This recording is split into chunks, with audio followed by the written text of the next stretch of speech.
ஒரு வார்த்தை சொல்லும் கர்த்தாவே, எங்கள் வாழ்க்கையெல்லாம் செழிப்பாகுமே. ஒரு வார்த்தை சொல்லும் கர்த்தாவே. அப்போ நேரத்தில் ஆண்டவர் இயேசு நாமத்தை உங்களை வாழ்த்துகிறேன். ஆண்டவர் உங்களுக்கு அருமையான வார்த்தை கொடுக்கிறார். ஏசாயா 59ஆம் அதிகாரம் 19ஆம் வசனம். Isaiah chapter 59 verse 19.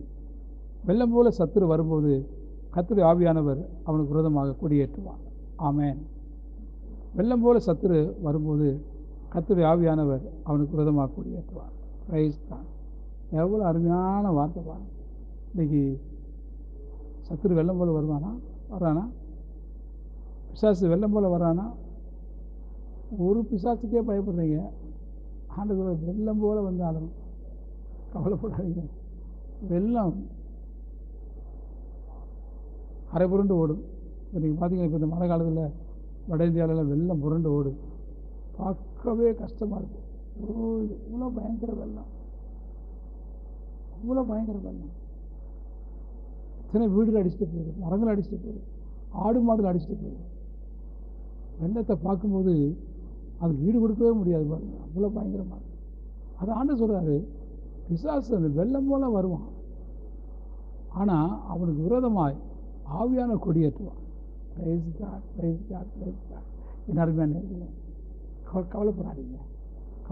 பிசாசு வர்றானா, எதிராக வரானா, விரோதமாக வரானா, உங்களுக்கு ஏற்று வரானா, உங்களுக்கு எதாவது பழி வாங்க வரானா, உங்களை அழிக்கணும் அப்படின்ட்டு வரானா, கவலைப்படாதீங்க. ஆண்டவர் அவனுக்கு விரோதமாக கொடியேற்றுவான். என் ஊழிய பாதையில் நான் அந்த சத்துரு வருவதை நான் பார்த்துருக்கிறேன். கிராமங்களுக்கு ஊழியத்துக்கு போகும்போது அப்போ அந்த கிராமத்தில் அவங்க நல்ல ஜனங்க, ஞான மக்கள். அவங்கள நான் ஆண்டவர்களை வழிநடத்தும் போது, அவங்களுக்கு விடுதலைக்காக நான் ஜெபிக்கும் போது, சத்துரு வருவான் பாருங்க, எவ்வரி வருவான். அப்படியே யோசிச்சு பாருங்க.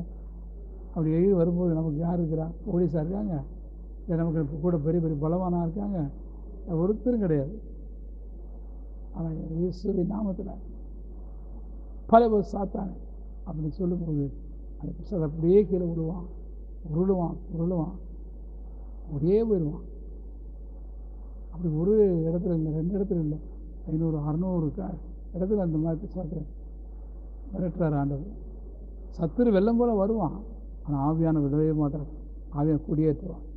நான் பார்த்துருக்கேன்.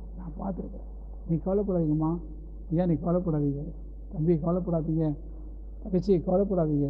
சத்துரு வெள்ளம் போல வரட்டும், ஆனால் ஆவியானவர் கொடியேற்றுவார். வெற்றி கொடி ஏற்றுவார். நீங்கள் ஜெயம் எடுப்பீங்க. இன்றைக்கி சூனியம் வச்சுட்டாங்க பாஸ்டர், செய்வனை வச்சாச்சு பாஸ்டர், எவ்வளோ அனுப்பிட்டான் பாஸ்டர், வைப்பு வச்சாச்சு பாஸ்டர், எனக்கு இந்த தாயத்தை வச்சுட்டான், இந்த விபூதி ஓட்டான், அதை பண்ணிட்டான், இதை பண்ணிட்டான், என்னென்னமோ சொல்கிறீங்க. ஆனால் இதுக்கு எல்லாத்துக்கும் ஒரு முடிவு ஆண்டவர்கிட்ட இருக்குது. ஆண்டவர் சொல்கிறாரு, அவனுக்கு விரோதமாக நான் கொடியேற்றுவேன். இப்போ நான் ஜெபம் பண்ண போகிறேன். எத்தனை சத்துரு போராட்டம் இருந்தாலும் உங்களுக்கு விடுதலை உண்டாகும். என்னையா செய்வனையா, என்ன ஏவலா, கவலைப்படாதீங்க. இப்போ நான் ஜெபம் பண்ண போகிறேன். இந்த கண்களை மூடி ஆண்டவருக்கு பாருங்கள். சாத்தானுடைய திட்டங்களை தேவனை முறியடிப்பான். ஜெபம் பண்ணலாமா? நல்ல பிதாவே, அருமையான மகனுக்காக ஜெபிக்கிறேன். இந்த வீட்டுக்கு விரோதமாக சத்துரு வெள்ளம் போல எழுப்பி வராப்பா. ஆண்டவர் தாமே அவனுக்கு விரோதமாக கொடியேற்றுகிறவர் சாமி. பொழுதே நற்புதத்தை செய்வீராங்க. அபாலா ஷக்கர பார்த்தானா, எந்த விதத்தில் அவன் கொடியேற்றானோ, எந்த விதத்தில் அவன் எழுப்பி வரானோ, அவனுக்கு விரோதமாக நீங்கள் கொடியேற்றுங்கப்பா. கொடியேற்றுங்க ஆண்டவர்.